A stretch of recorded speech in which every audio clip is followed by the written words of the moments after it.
1. You'll hear a man calling a catering company. First, you have some time to look at questions 1 to 5.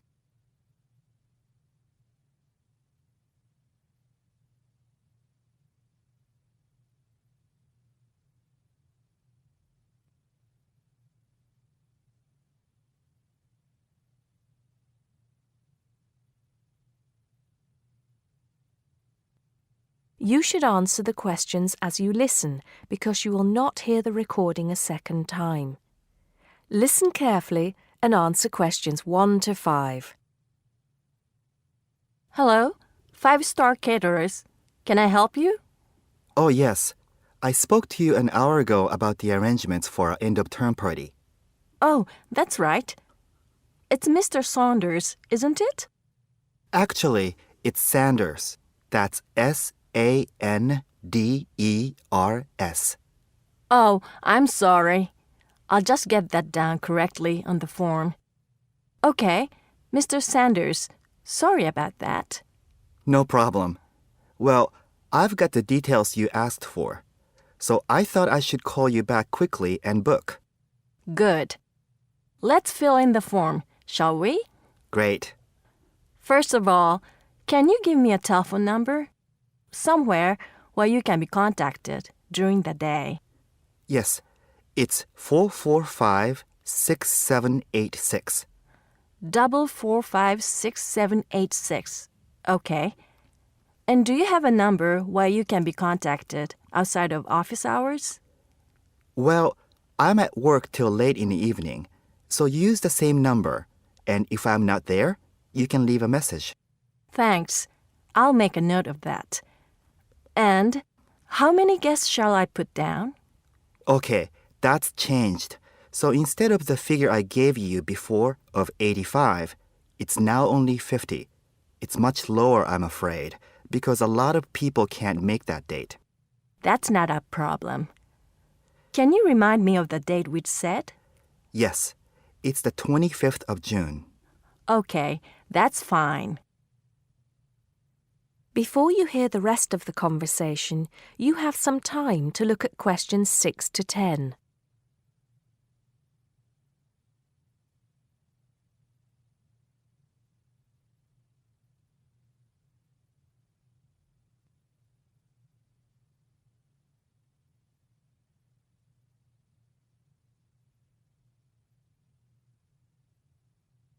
Now listen and answer questions 6 to 10.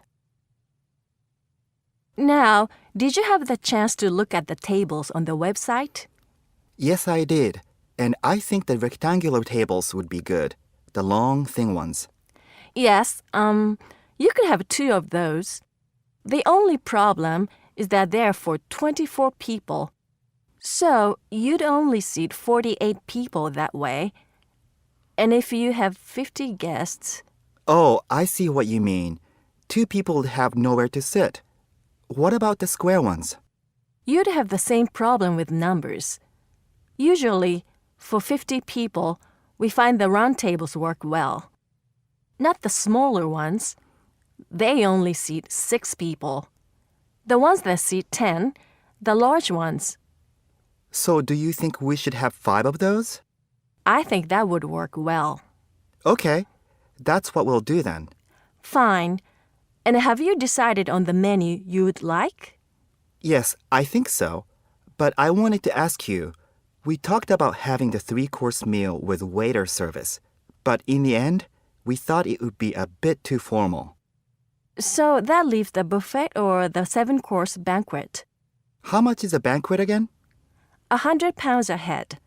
That's too much and too formal. The buffet is fine. Okay, so I think I've got everything. We'd need a deposit of 50% of the total. Right. What's the total? Just a minute. Yes, it's £30 a head times 50, so that's £1,500.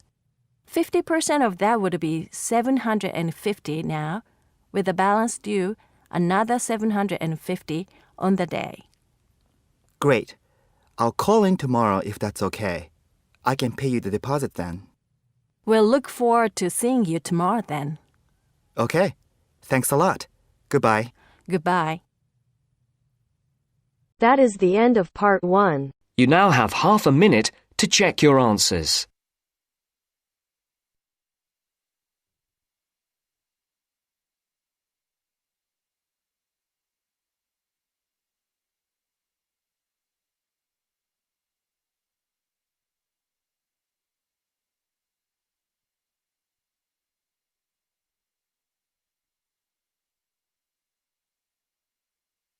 Now turns to part 2.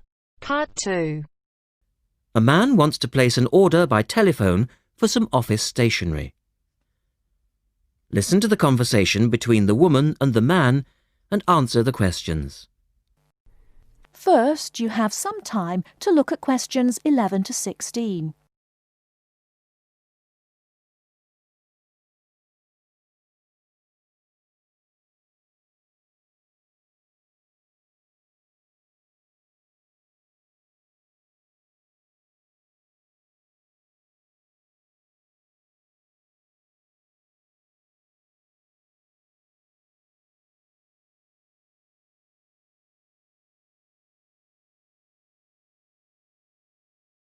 Now, listen carefully and answer questions 11 to 16.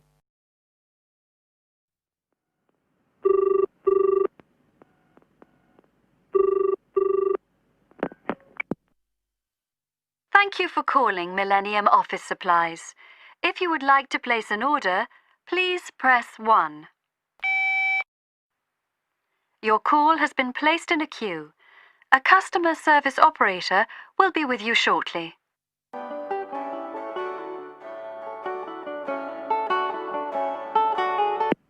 Gina speaking. How can I help you? Oh, hello. I'd like to order some stationery, please. And who am I speaking to? John Carter. Right.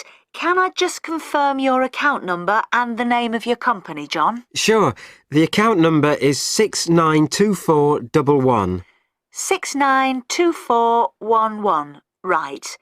And you're from Rainbow Computers?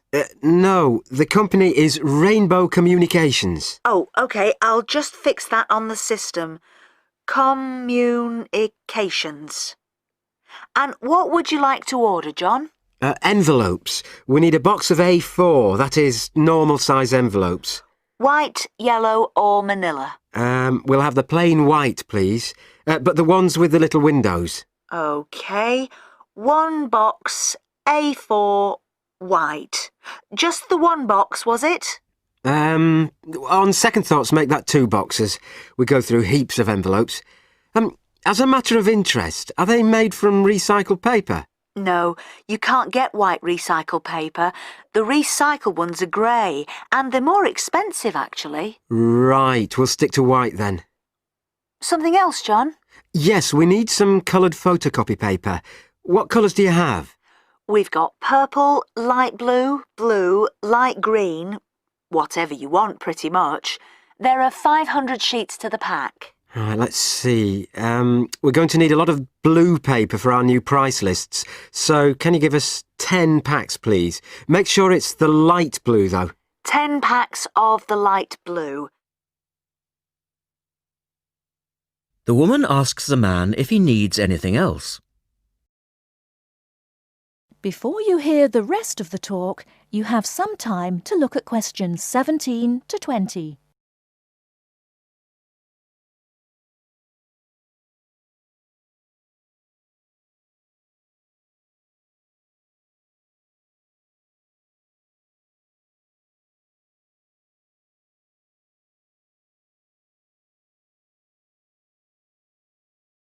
Now listen and answer questions 17 to 20.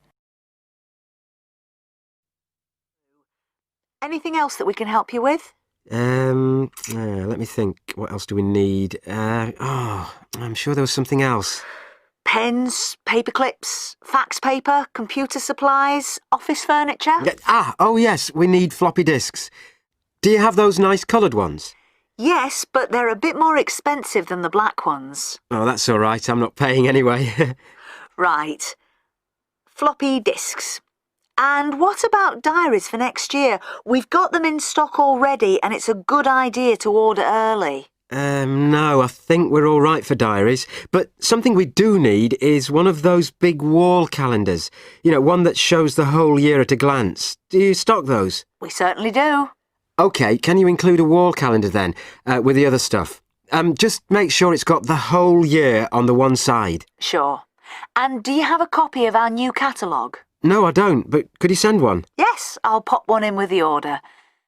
You'll find it a lot easier to remember what you need if you have our catalogue in front of you next time. Yes, good idea. And when can you deliver this? Should be with you tomorrow morning. Can you make sure that it's not after 11:30 a.m? Because I have to go out at 12. There's only myself here on Fridays. Fine. I'll make a note on the delivery docket that they should deliver before 11:30. Thanks very much. Thanks. That is the end of part 2. You now have half a minute to check your answers.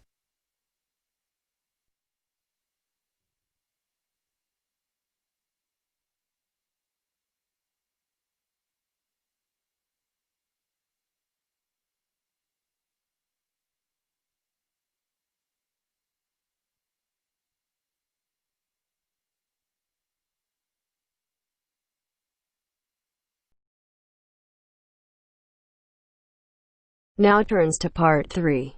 Part 3. You will hear a student, Penny, talking to two friends, Ray and Louise, about a television competition Ray has entered called Travel Documentary. Before you hear the conversation, you have some time to look at questions 21 to 26.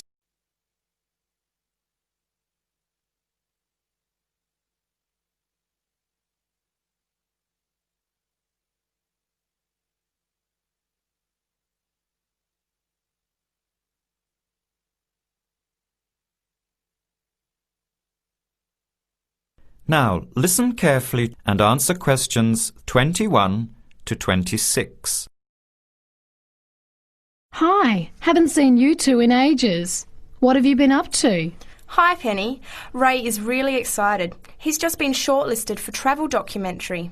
He could be off travelling around the world for 3 months. Travel Documentary? What's that? You've never heard of it? Don't you watch TV? Well, actually, no, hardly ever. Especially since I've started working on my thesis. I don't have time to breathe, let alone watch TV. So what's this all about, Ray? Well, actually, it's a competition run by public TV. It involves my two great loves, travel and filmmaking. Is it that program where people are sent around the world making documentary videos? I have heard of it. Fantastic! So you've been chosen? Not yet. I'm one of 34 selected for an interview next week, so I've made it through the first cut. Yeah, there were over 200 applicants from around the country. Pretty amazing, hey? Well, I've been lucky so far. What's the next stage? 13 are chosen from the interview to do a 4-week training course in documentary filmmaking. Then, the 8 finalists get sent off with a video camera to travel around the world. Sounds incredible. What's the catch? The catch is that every 2 weeks you have to send in a 10-minute video from a different part of the world. It's broadcast on TV along with the work of 3 of the other competitors and judged by a panel of experts and the TV audience. So you're under a lot of pressure. Wow, I guess so. You mean you're on television every 2 weeks? Yep, that's right. But first I have to be selected. Do you have to have any filmmaking experience to apply? Some background in photography or video making helps, but you're not supposed to be an expert. In fact, you can't apply if you've already worked in filmmaking. We all get the same 4-week course, so we start with the same skills. Can you go anywhere in the world you want? Each competitor makes up his or her own travel plans, and has to get them approved. Before the conversation continues, you have some time to look at questions 27 to 30.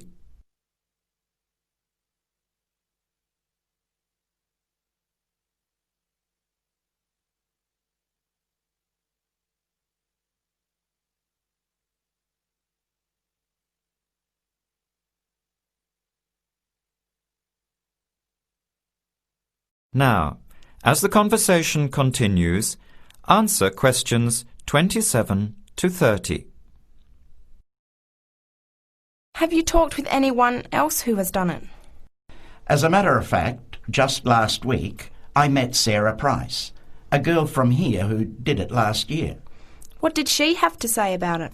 She said it was the most amazing experience of her life, but it was really tough at times. I think you'd have to be really brave to take off like that alone with so much responsibility. It's not like going on a holiday, is it? No. 2 weeks in a country often where you can't speak the language to find a story, film it, organise all the editing. Then you're off to a completely different part of the world to start all over again. Pretty exhausting, but exciting too. What a way to see the world. What about Sarah Price? Did she have any bad experiences? She said the worst part was when she got some mysterious fever in Mongolia and thought she might have to be sent home. Fortunately, it got better, but she said it was scary to feel really ill when you're alone so far away. So what made you want to apply? When I saw the program on TV a while ago, I thought, this is for me. I've always wanted to travel, but needed to work for a year before I could even think about it. Then a new series started up. I thought, now's my chance. Don't you think you'll be lonely? I don't think I'll have time to be homesick. I'm more worried about having too much to do and not enough time to get things organised. So we might be watching you on television in the next few months. I hope so, if I'm lucky. When will you know for sure? They choose the final 8 in March. A month later, you're on your way. So do you have to pay anything? Nothing. It's all paid for. Course, camera, flights, accommodation and in-country travel. The budget is pretty tight though. No extras. I sure hope you get it. Then I'll be finding time to watch at least one program on television every week. That is the end of part 3. You now have half a minute to check your answers.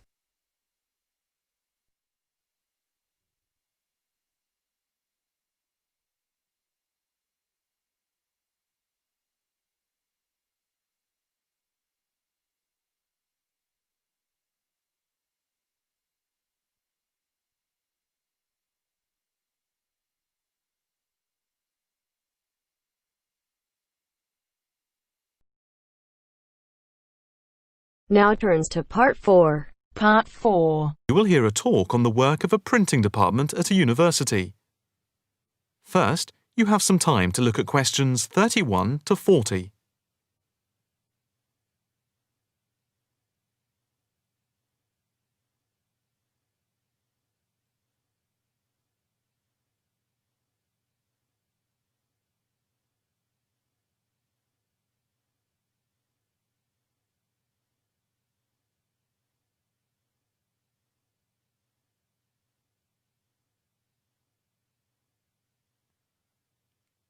Now listen carefully and answer questions 31 to 40.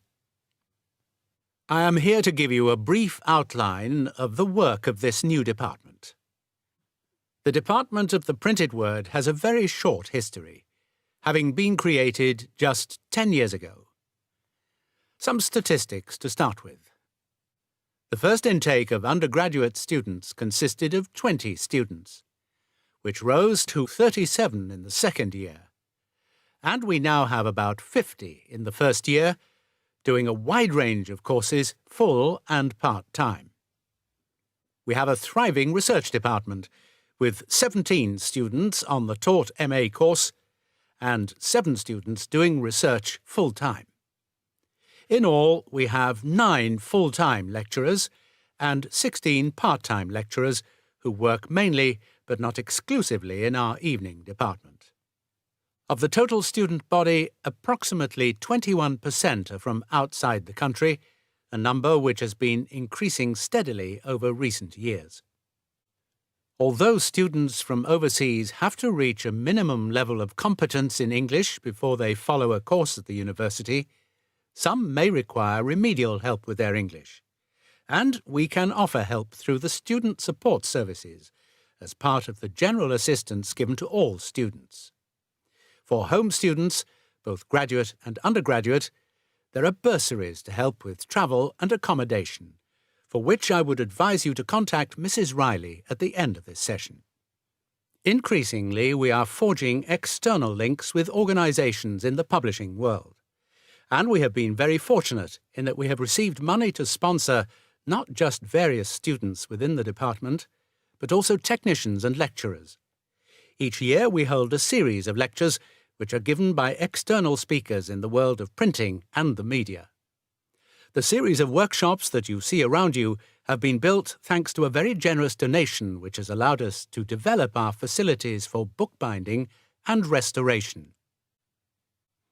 Now, the main work of the department relates to teaching the mechanism of printing.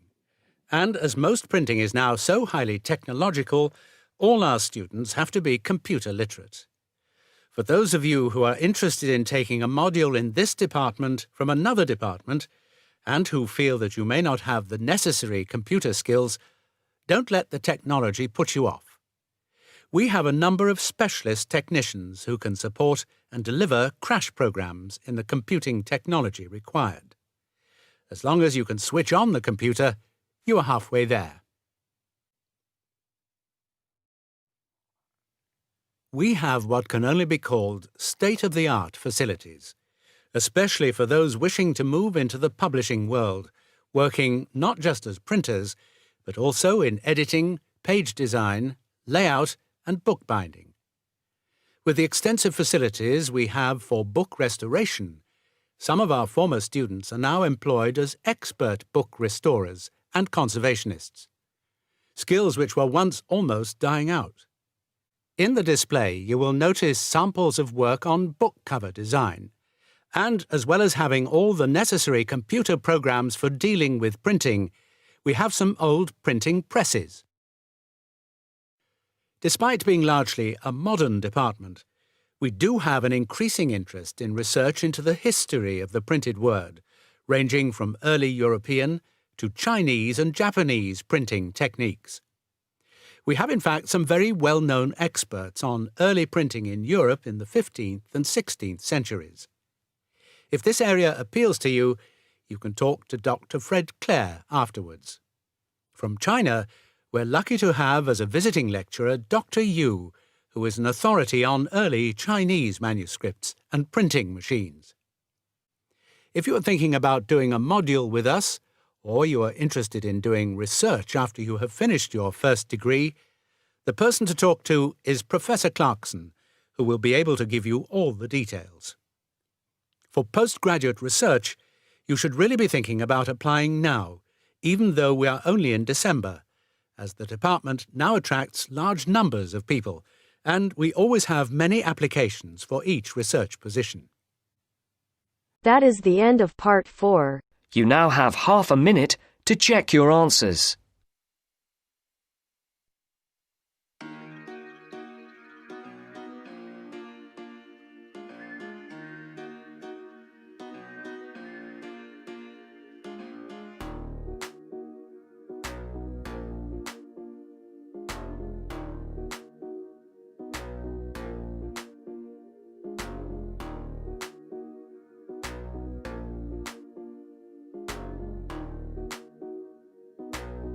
That is the end of the test.